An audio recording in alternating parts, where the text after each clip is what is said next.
Emphasis was just on picking it up, like from the whole group.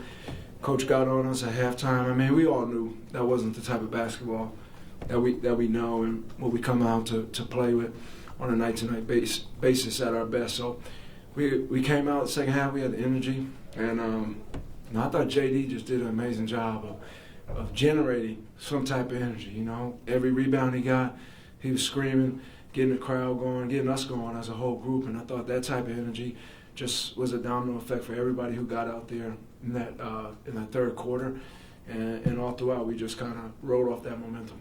As you guys forge this next stretch of games, you know, whether it's a month, 2 months, whatever, with Jaden being out, I know the guys lovingly refer to you as Uncle T. Yeah. But your leadership. I mean, this is kind of where they're really leaning on you. Yeah. How do you feel about that role? Obviously, and then tonight, you know, with your fingerprints all over tonight's game. Just to be a stable piece for this group. You know, I'm a vet in the game, and to make sure to voice my opinion and also communicate with the whole group of how we want to play and how I know that we're at our best.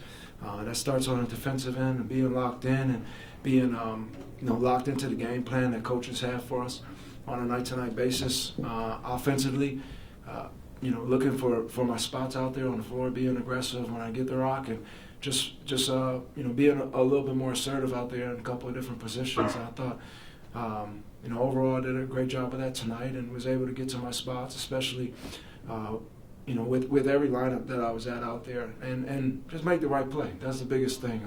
For our whole group, we got so many guys who have different type of skill sets for the team, and I look at myself as one of those guys of just trying to connect the whole group and figure out ways to make everybody's life better out there and easier. So, that's what I'm here for. And when we play like this and have halves like this, defensively, the effort we gave in that second half is what we need for a full 48 minutes. So, we got another one tomorrow, and we have to be locked in and ready for it. Tobias, you guys obviously played better in the second half, but what do you think kind of transpired into like the sluggish start that we saw in the first half? I think it was a lot of things. I thought defensively, we didn't have enough physicality. I thought them being in the bonus with that early in the second quarter also slowed the game down for us and hurt us because we kept fouling and putting them to the line. So that slows down momentum. And I just thought overall we weren't able to gather that type of energy and that type of excitement as a group. And, that happens in this league. You have moments and stretches like that, but I thought the biggest positive of the night was the way that we responded in the third quarter. And, that's got to be a standard for us. We can't play into kind of some of the distractions of what happens, whether it be, calls or things not going our way or shots that we may have missed. We have to lock into our identity, and that's on the defensive end of being the best group that we can be.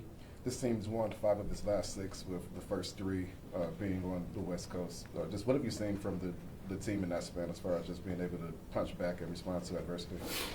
I see that we like close games. That's what I've seen. But, I think that, we have resilience as a group. We have really good chemistry of understanding, and I think one thing I just kept saying in the huddle is, like, just relax. Like, we're gonna find our momentum here in our run. We're not gonna get it all back in a minute. So if we make a few mistakes during that stretch, like, don't overemphasize it. Like, just be ready to adjust and see what's there for the next couple plays. And I think when you have a young group who's very eager to win. All of us want to win so bad, and sometimes like our emotions get in the way, but it's just settling down and being ready and weathering the storm of the game. But for us, resilience of a group and knowing that we trust each other. Every guy who came out there tonight, I thought Stu had some great plays for us defensively. AT came out there and had some great plays in transition that broke away some of those leads for us, and that's huge for the whole group. So every guy who got out there today really contributed in a positive way for us. Tobias, you mentioned the physicality, but what are some things you can identify defensively to kind of replicate moving forward to limit teams that way? Just our coverages, being locked in a little bit more to the game plan. I thought first half we were a little bit too loose out there. And then the second half, we picked up our physicality. We picked up just our focus and our emphasis on the defensive end. I thought that helped us, calling out our coverages, being louder, our communication. That's a huge thing for our whole group. So I thought those things were the keys. Thanks, Dave. All right, thank you guys.